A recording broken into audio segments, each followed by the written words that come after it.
Bonjour, bienvenue dans notre émission.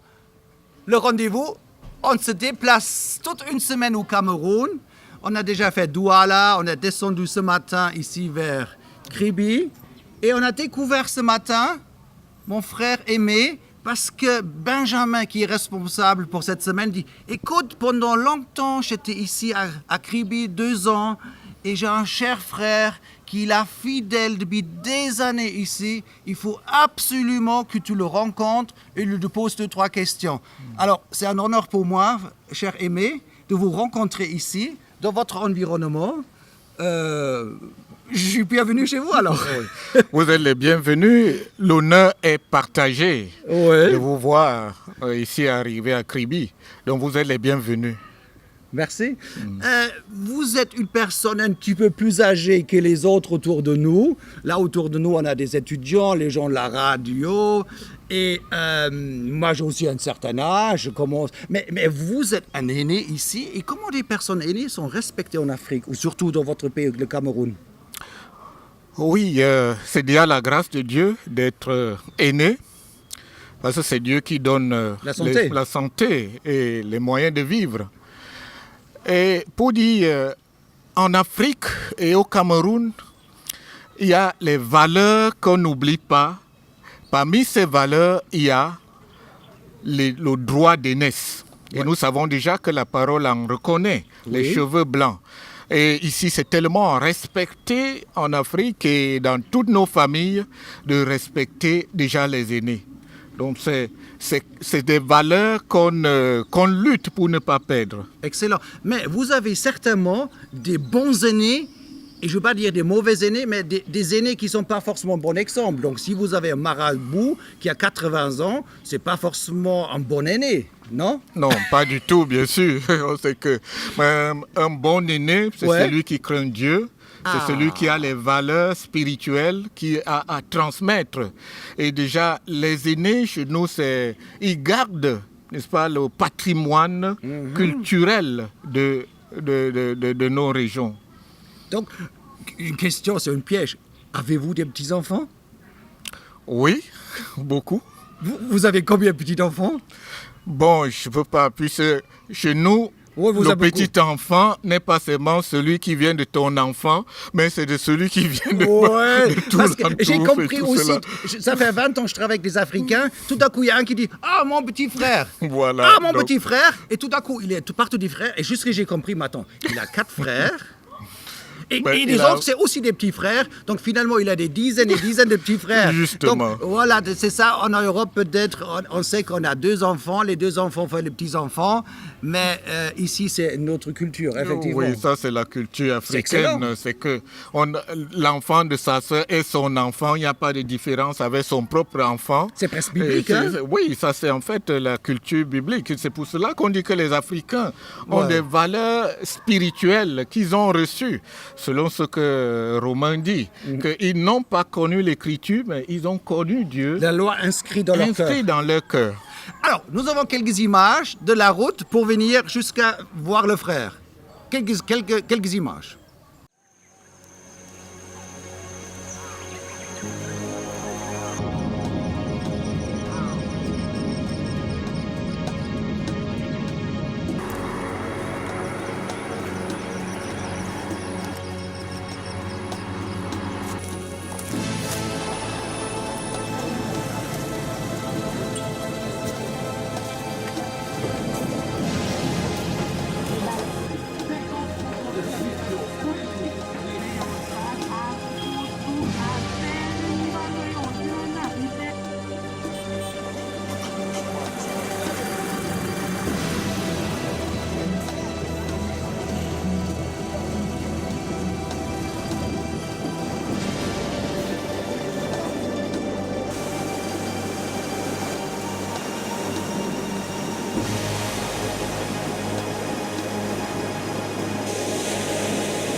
Alors, pour venir ici, la route, elle était vraiment bien comparée avec les routes à Douala. Alors, on a bien roulé, on a fait même des bonnes vitesses. Ici, vous avez créé des églises dans cette région. Vous êtes un fondateur des églises ou d'une église. Quelques mots. Non, en fait, pour dire que quand nous arrivions ici, il n'y avait pas d'église. Il y avait l'embryon. En tout cas, quand nous parlons d'église, nous parlons des nouveaux, un rassemblement. Des rassemblements des chrétiens, des nés de nouveau. Et là, c'était un peu compliqué. Il n'y en avait pas du tout. Et plusieurs. Ça fait une trentaine d'années. D'accord. Et là, en ce moment-là, les gens nous voyaient comme des fous. Parce qu'ils ne comprenaient pas, il y avait des églises, que nous avons l'habitude de dire les églises mortes. En tout cas, ils existaient. C'est pas à nous à le dire. Bon, ok. Donc, on avait tout ça. Mais, au fil du temps, Dieu a permis que l'église soit répandue dans la ville. Et nous avons, n'est-ce pas, cette grâce que dans toute cette ville, nous avons la communion de tous ces pasteurs. Nous sommes là, on travaille ensemble. Et cette église, dans la ville, nous avons 36 pasteurs qui travaillent dans différentes assemblées, rassemblements dans l'église. Mais l'église, elle fait quelle différence dans une localité comme ici, Kribi? On sait qu'il y a ici beaucoup de touristes, il y a des blancs, il y a le trafic sexuel, il y a des gens qui viennent ici pour avoir du plaisir, et il y a de la débauche, l'alcool dans les discothèques, et il y a toutes sortes. Quel impact l'église peut avoir sur la société? Vous êtes un petit peu comme le sel, ou c'est quoi après 30 ans? Après 30 ans, il faut parler justement du sel. Vous savez, le contexte est très très compliqué et difficile. Pourquoi? Parce que d'abord, nous sommes au bord de la mer. Et la mer, dans la parole, n'est-ce pas, nous montre déjà là où il y a beaucoup de manifestations sataniques. Pourriture, il faut du sel. Voilà, il faut du sel. Et il y a les manifestations de différents esprits qui agissent négativement sur des hommes et des femmes. Et les gens, les natifs d'ici ont cette influence parce qu'ils ont des traités avec ces esprits. Et ça tourmente, ça fait donc que nous avons un travail tellement profond à faire dans la ville. Et le sel, mais pas seulement le sel, mais la lumière. Parce que vous savez que la lumière éclaire. Et il faut éclairer, non seulement tuer, mais éclairer ceux qui ont besoin de cette lumière pour qu'ils puissent marcher dans ce monde. La prostitution, les gens viennent d'ailleurs, tout genre de choses. Vous voyez, c'est tellement difficile. Donc l'Église a fait. Comment on impacte le lieu? Nous remarquons cela par rapport à l'augmentation des gens qui changent, n'est-ce pas, de camp, qui viennent dans vous avez des conversions. Vous avez des conversions chaque année et on essaie de faire le bilan dans chaque église, combien sont entrés dans l'église et cela nous encourage de continuer ce travail. Et les officiels, je veux dire le maire et des institutions officielles ici, comment ils ont l'œil sur l'église locale de Kribi? Oui, nous avons, comme nous travaillons en association, nous travaillons en pleine collaboration avec les autorités. Donc on a apprécié votre travail. C'est tellement apprécié qu'ils nous encouragent même. Ça fait déjà 2 semaines, nous avons fait une marche chrétienne. Pour implanter, n'est-ce pas, comme on a dit, dans chaque carrefour, on priait pour instaurer, n'est-ce pas, le trône de Dieu.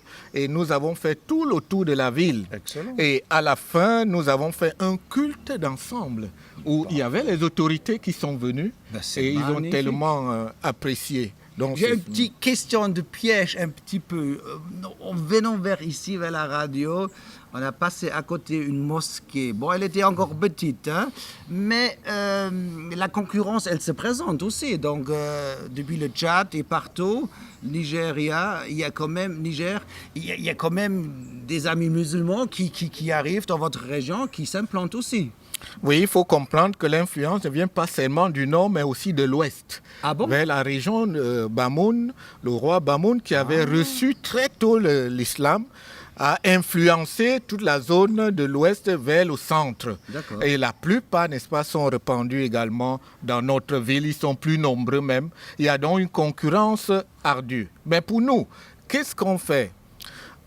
Le seul passage que Dieu nous donne pour la relation humaine, c'est l'amour.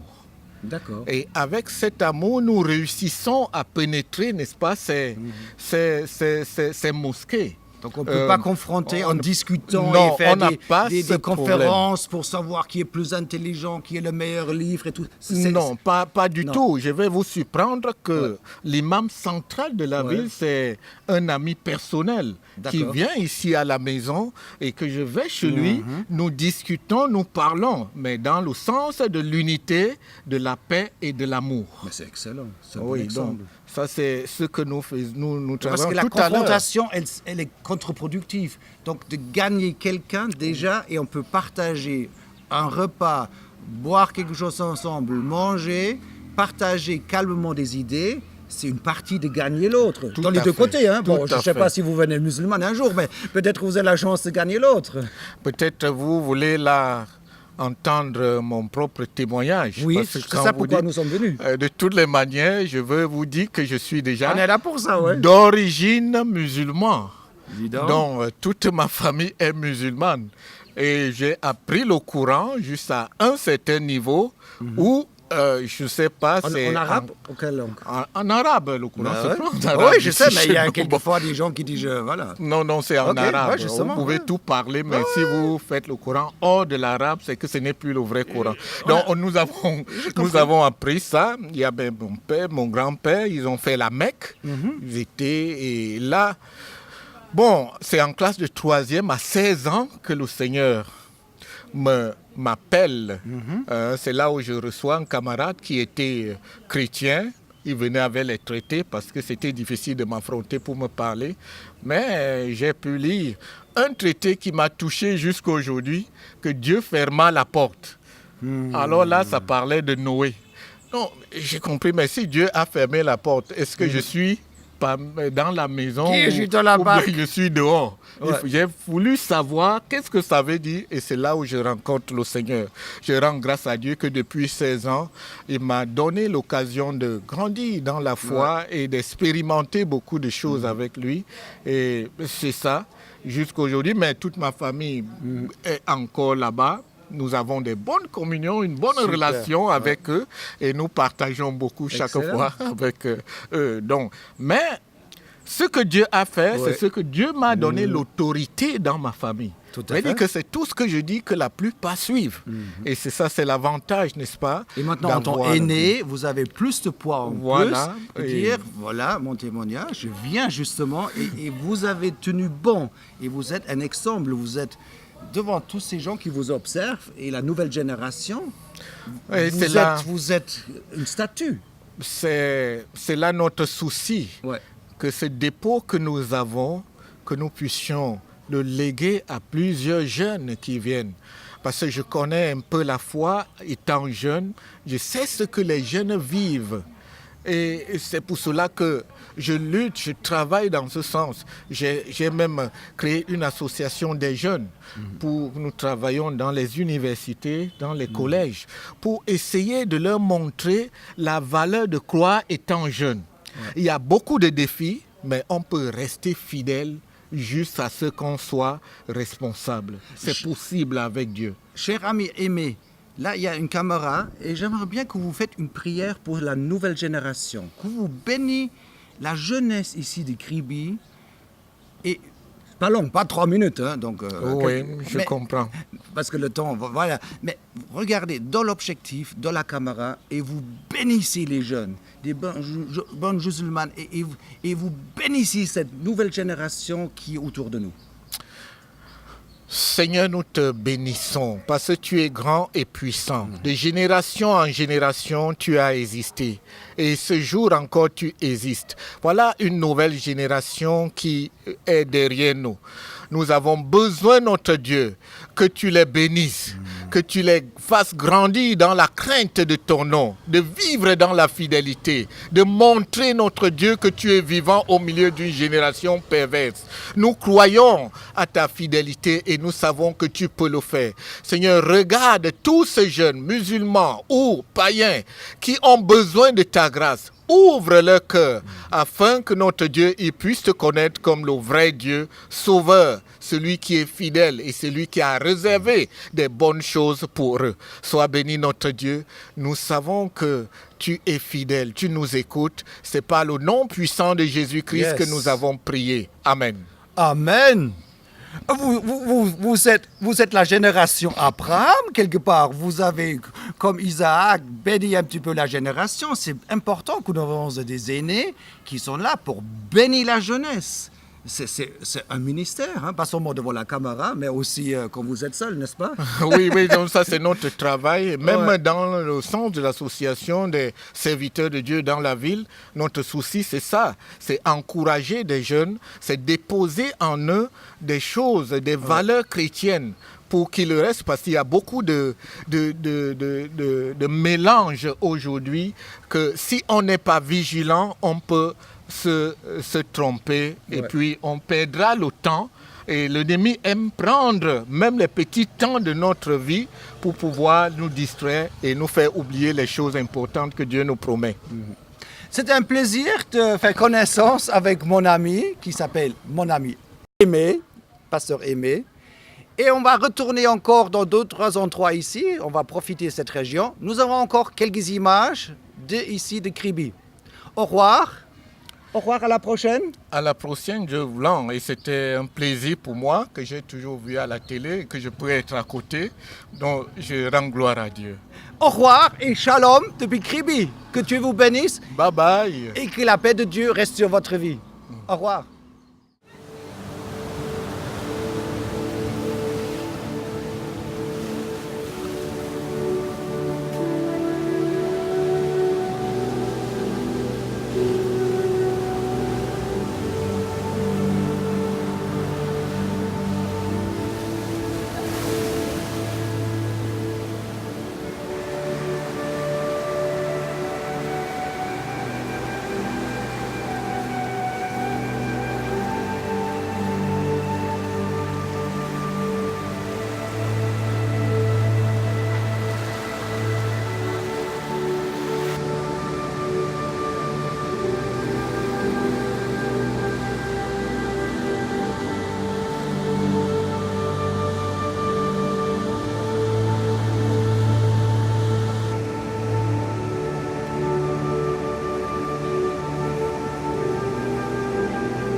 Comme je voyais les autres dans les autres pays. Oui, en tant qu'aîné, vous avez des choses à dire. Avec 80 ans, on a des choses à dire, n'est-ce pas? On a beaucoup de choses à dire. Ouais. Beaucoup de choses à dire. Dans l'émission, on a oublié de dire que quelque part, pendant 20 ans, votre famille a essayé de vous rattraper, mais dans le mauvais sens. Donc, vous avez souffert. Oui, mais ça c'est automatique. Vous savez, une famille ancrée musulmane, à un certain niveau, lorsque vous reniez cette foi, automatiquement, vous êtes recherché. Ma famille, ma propre famille m'a recherché et je me suis caché pendant 20 ans. Je ne s'est pas vu. Mais malheureusement, pendant ce moment, je suis arrivé, mon père était déjà mort. Oh là là. Et donc ça fait que je pouvais déjà, avec la maman et les sentiments, nous avons eu. Et vous avez pardonné? Oh, mais c'était la chose avant de faire. Puisqu'on ne peut pas évoluer avec le Seigneur sans pardon. Okay. Le pardon étant une puissance qui libère soi-même et qui libère les autres. À la prochaine, au revoir. Et c'était juste une petite note supplémentaire. Ok, merci. À bientôt.